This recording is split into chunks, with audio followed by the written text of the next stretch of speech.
Hello everyone, इस video में हम जूलॉजी पेपर थर्ड के कुछ इंपॉर्टेंट क्वेश्चंस डिस्कस करेंगे। प्रोबेबली ये रिपीटेड क्वेश्चंस हैं और कुछ इंपॉर्टेंट टॉपिक से बिलोंग करते हैं, तो आपको किस टॉपिक में कितना पढ़ना है और किस टॉपिक को लीनियंटली लेना है ये इस वीडियो में आपको क्लियर हो जाएगा। आप पिछले साल के 3 साल के ही पेपर का एनालिसिस करके देख सकते हैं कि काफ़ी क्वेश्चन जो होते हैं वो रिपीट होते हैं, चाहे वो शॉर्ट नोट के क्वेश्चन हो या लॉन्ग क्वेश्चन हो, लेकिन काफ़ी हद तक क्वेश्चन रिपीट होते हैं। इसी वजह से आपको प्रीवियस ईयर के क्वेश्चन को सॉल्व करना बहुत ही ज़्यादा जरूरी है। इससे आपको क्वेश्चन का आइडिया भी लगेगा और आप ये भी जान पाएंगे कि कौन कौन से ऐसे इंपॉर्टेंट टॉपिक्स हैं जहाँ पे मेनली क्वेश्चन बनते हैं और किस टॉपिक को आपको पढ़ना है और किस टॉपिक को आपको लीनियंटली पढ़ना है। ठीक है, तो इस वीडियो में आपको सब कुछ क्लियर हो जाएगा। वीडियो को लास्ट तक देखें और लाइक भी करें। तो ये कुछ प्रीवियस ईयर है, आप देख लेते हैं। पहली यूनिट में इकोसिस्टम है, तो इकोसिस्टम खुद में ही एक बहुत ही इंपॉर्टेंट टॉपिक है और वाइड टॉपिक भी है, क्योंकि अगर इकोसिस्टम पे क्वेश्चन आ जाएगा तो ये लॉन्ग क्वेश्चन आएगा, 20 मार्क्स में आएगा। तो इकोसिस्टम आप एक्सप्लेन करेंगे कि क्या होता है, कौन कौन से जो वेरियस इसकी डेफिनेशंस है वो बताएंगे। यूट्यूब पे आपको मेरे चैनल पे वीडियो अवेलेबल है, इकोसिस्टम पे मैंने बनाई है, आप देख सकते हैं। नोट्स भी आपको मिल जाएंगे। वेरियस कंपोनेंट आप डिस्क्राइब कर सकते हैं, एबायोटिक फैक्टर्स और बायोटिक फैक्टर्स को डिटेल में बताएंगे।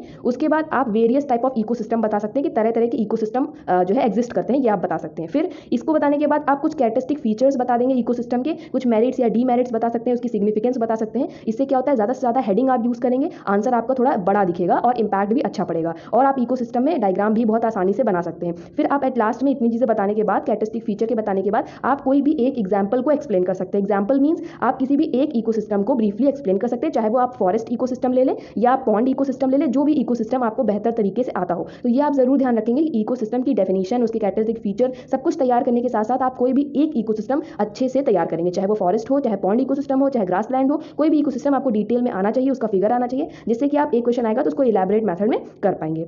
फिर फूड चेन के ऊपर आपको वीडियो मिल जाएगी। फूड चेन में आपको उसको अच्छे से एलिब्रेट करना है कि कैसे कैसे होता है, प्रोड्यूसर्स होते हैं, कंज्यूमर्स होते हैं, ये सब ट्रॉफिक लेवल के बारे में बताना है। फूड चेन कैसे प्रोसीड करती है, बहुत सारी फूड चेन जब इंटरलिंक्ड होती है तो फूड वेब बन जाता है, ये सब चीज़ें आप बताएंगे। उसके बाद फूड चेन 2 तरह की होती है, ये भी आप एक्सप्लेन करेंगे, डेट्राइटिस फूड चेन और ग्रेजिंग फूड चेन। आपको सब कुछ नोट्स भी मिल जाएंगे, आप वीडियो देख लीजिएगा। ठीक है, तो यहाँ पे देखिए नेक्स्ट और क्वेश्चन में भी आ सकता है grazing food chain with suitable example और डेट्राइटिस फूड चेन, मतलब ये दोनों ही इंपॉर्टेंट चीज़ें हैं। ठीक है, बट ये है कि वो फूड चेन लॉन्ग आंसर में नहीं आता है। ठीक है, उतना लीनियंट, मतलब आपको इसको नॉर्मल में पढ़ना है, लेकिन इकोसिस्टम वाला बहुत इंपॉर्टेंट टॉपिक है, वो आपको बहुत अच्छे से लॉन्ग में तैयार करना है। ये थोड़ा लीनियंट आप तैयार कर सकते हैं, मतलब इग्नोर भी नहीं करना, लेकिन आपको लीनियंट में तैयार करना है। फिर इकोलॉजिकल पिरामिड बहुत मोस्ट इंपॉर्टेंट टॉपिक है, मतलब ये और ऑप्शन में आपको जरूर देखने को मिल सकता है। अगर आप इसको अच्छे से तैयार कर लेते हैं तो आप इसको अटेम्प्ट कर पाएंगे, क्योंकि और ऑप्शन में आपको दोनों में से कोई एक ऑप्शन चॉइस करना होगा, तो आपको जो बेहतर तरीके से आता होगा आप वही करेंगे। तो इकोलॉजिकल पिरामिड एक बहुत ही वाइड टॉपिक है, इसमें आप बहुत ज्यादा लिख सकते हैं। 20 मार्क्स में क्या 30 मार्क्स में आएगा तो भी आप लिख सकते हैं, इतना ज्यादा कंटेंट है आपके सिलेबस में। तो इकोलॉजिकल पिरामिड्स क्या होते हैं आप सीरियल वाइज से बता सकते हैं। ठीक है, फिर डिफरेंट काइंड्स के इकोलॉजिकल पिरामिड्स है, मैंने एक्सप्लेन किया है। 3 तरह के आपको पढ़ने हैं, pyramid of biomass, pyramid of energy and pyramid of number. तीनों ही पिरामिड आपको बताने हैं, तीनों पिरामिड के डायग्राम बताने हैं।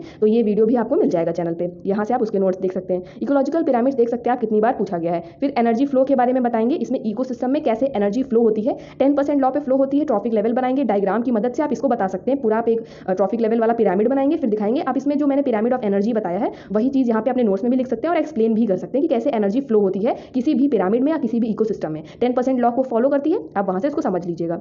फिर शॉर्ट नोट में भी पूछा जा सकता है फ्लो ऑफ एनर्जी क्या होता है, वहाँ पे भी आप बहुत आसानी से बता सकते हैं कि 10% लॉ का वर्ड जरूर यूज करिएगा, क्योंकि जो फ्लो होता है एनर्जी का, जो फ्लो होता है इकोसिस्टम में या पिरामिड में, ये 10% लॉ को ही फॉलो करता है। मैंने अपनी वीडियो में बताया भी था कि हर एक ट्रॉफिक लेवल में जब ये जो एनर्जी है ट्रांसफर होती है, जैसे प्रोड्यूसर्स जो है ये सनलाइट को एब्जॉर्ब करके उसको स्टोर कर लेते हैं। ठीक है, ट्रैप्ड एनर्जी उनके पास रहती है। फिर जो प्रोड्यूसर्स को जो इनटेक कर लेते हैं प्राइमरी कंज्यूमर, ये एनर्जी उनके अंदर ट्रांसफर हो जाती है। इसी तरह बाकी ऑर्गेनिज्म में ट्रांसफर होती रहती है, लेकिन ये सिर्फ 10% ही ट्रांसफर होती है, बाकी की जो है इन्वायरमेंट में हीट एनर्जी के फॉर्म में लॉस्ट हो जाती है। तो ये सब आप बना के लिख सकते हैं। फिर क्या है, आपको ट्रॉफिकल इकोलॉजिकल निचेस के बारे में बताना है, प्रोडक्टिविटी के बारे में बताना है, फूड वेब, फूड चेन और ट्रॉफिक लेवल। ये 3 चीजें हैं जो 3 शॉर्ट नोट में काफी पूछा जाता है। इकोसिस्टम हो गया, ठीक है, फूड वेब हो गया, फूड चेन हो गया, ट्रॉफिक लेवल्स हो गई, बस इतनी चीजें जो है शॉर्ट नोट में आ सकती हैं। इकोलॉजिकल निचेस ये जो वर्ड है इसको आप देख सकते हैं गूगल में, 2-3 लाइन ही आप लिख के अलग से रख लीजिए अपनी कॉपी में, क्योंकि ये लॉन्ग क्वेश्चन में कभी भी नहीं पूछा जाएगा, 1 नंबर में या 2 नंबर में, इससे ज्यादा कभी भी नहीं पूछा जाएगा। इकोलॉजिकल निचेस पे कभी आपसे 20 मार्क्स में या 10 मार्क्स में तो कभी भी नहीं आएगा, 2 नंबर में या 3 नंबर में ही आएगा। तो आप इसको गूगल से देख के 2-3 लाइन का लिख के याद कर सकते हैं।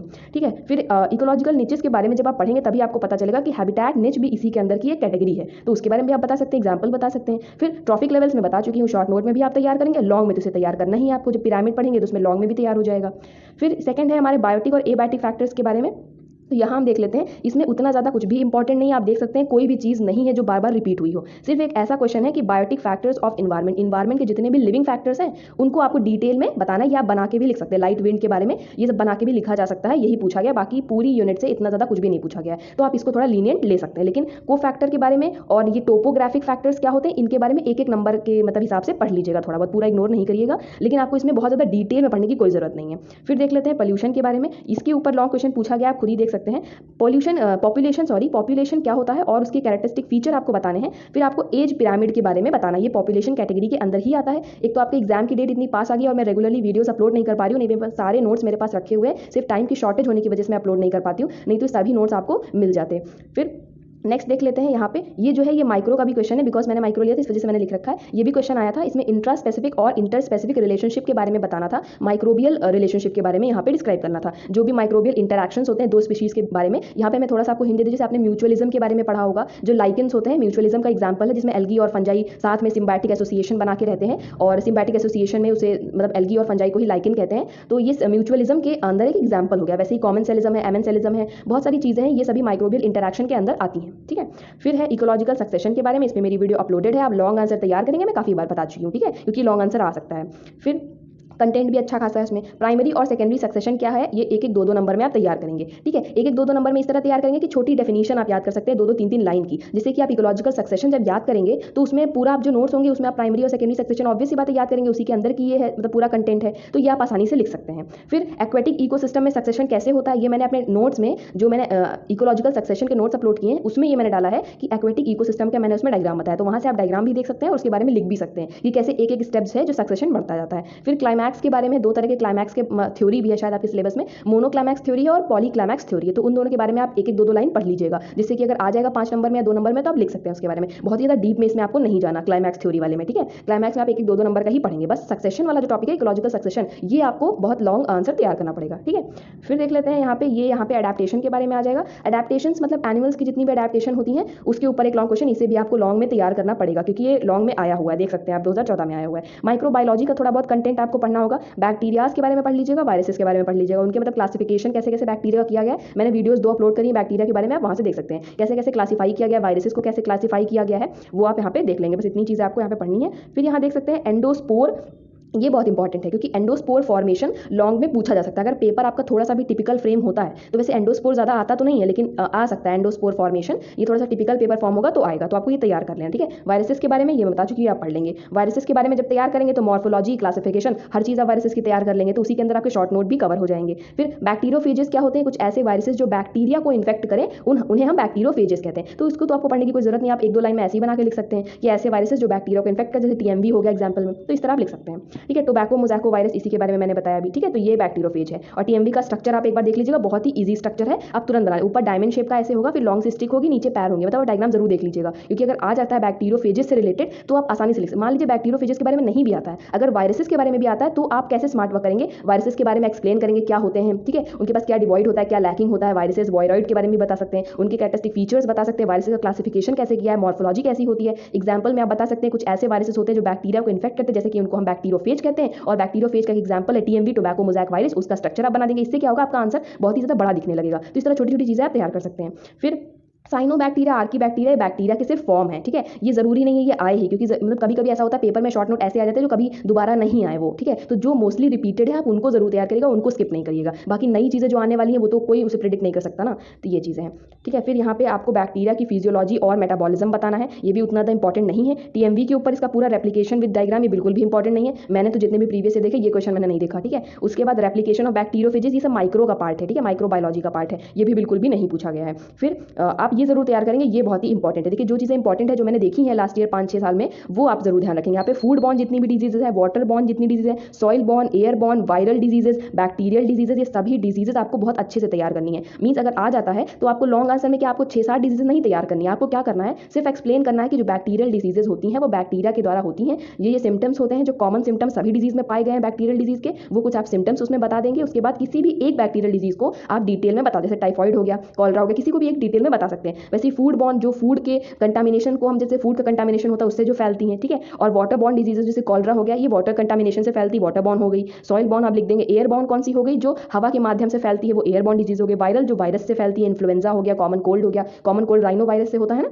ये सब चीजें आप वायरल डिजीज में ऐड कर सकते हैं। टाइफॉइड फीवर ये बैक्टीरिया से होता है। स्मॉल पॉक्स जो है ये वायरस से होता है। जब आप डिजीज तैयार करेंगे तो ये शॉर्ट नोट भी आपके उसी के अंदर कवर अप हो जाएंगे, ठीक है। और बिहेवियर के अंदर आपको सिर्फ और सिर्फ इस यूनिट में एक चीज पढ़ लेनी है कि एनिमल बिहेवियर क्या होता है, कितने टाइप का होता है। और जब टाइप के बारे में पढ़ेंगे तो इनेट बिहेवियर और एक्वायर्ड बिहेवियर आपको पढ़ना ही पड़ेगा। तो ये चीज सिर्फ आप पढ़ लेंगे एनिमल बिहेवियर के बारे में, ठीक है। फिर देख लेते हैं, फिर उतना ज़्यादा इंपॉर्टेंट नहीं है, टैक्सेस, रिफ्लेक्सेस और इंस्टिंक्ट। ये तो शॉर्ट नोट में इतना प्रेडिक्टेबल भी नहीं है, आ भी सकता है, नहीं भी आ सकता है। तो अगर आपके पास समय होगा थोड़ा बहुत देख लीजिएगा, नहीं होगा तो कोई बात नहीं। लेकिन ये चीज़ें हैं, यहाँ पे आपको ये मेमोरी और मोटिवेशन के बारे में ये रिपीटेड क्वेश्चन है, तो ये आपको देखने होंगे। फिर माइग्रेशन ऑफ फिशेज और बर्ड्स के ऊपर वीडियो आपको मिल जाएगा, आप वहाँ से इसके नोट्स तैयार कर सकते हैं। पोल्यूशन और टॉक्सिकोलॉजी में शॉर्ट नोट ज़्यादातर पूछे गए हैं। मीन शॉर्ट नोट इस वजह से पूछे गए हैं, पोल्यूशन क्या होता है, सॉइल पोल्यूशन क्या होता है, रेडियो एक्टिव नॉइज पोल्यूशन क्या होता है, कितनी पोल्यूटेंट्स क्या होते हैं जो पोल्यूशन फैलाते हैं, वो पोल्यूटेंट्स होते हैं, वो सब आप एक्सप्लेन कर देंगे। वाटर पोल्यूशन या किसी एक पोल्यूशन के बारे में आप अच्छे से पढ़ लीजिएगा, वो भी आ सकता है, ठीक है। पोल्यूशन ही अगर टॉपिक आ जाता है तो आप पोल्यूशन एक्सप्लेन करने के बाद, सारे पोल्यूशन पॉइंट बताने के बाद कि टोटल 6 से 7 तरह के पोल्यूशन होते हैं, किसी एक पोल्यूशन को आप डिटेल में एक्सप्लेन कर सकते हैं। तो इस तरह से आपको पढ़ना है।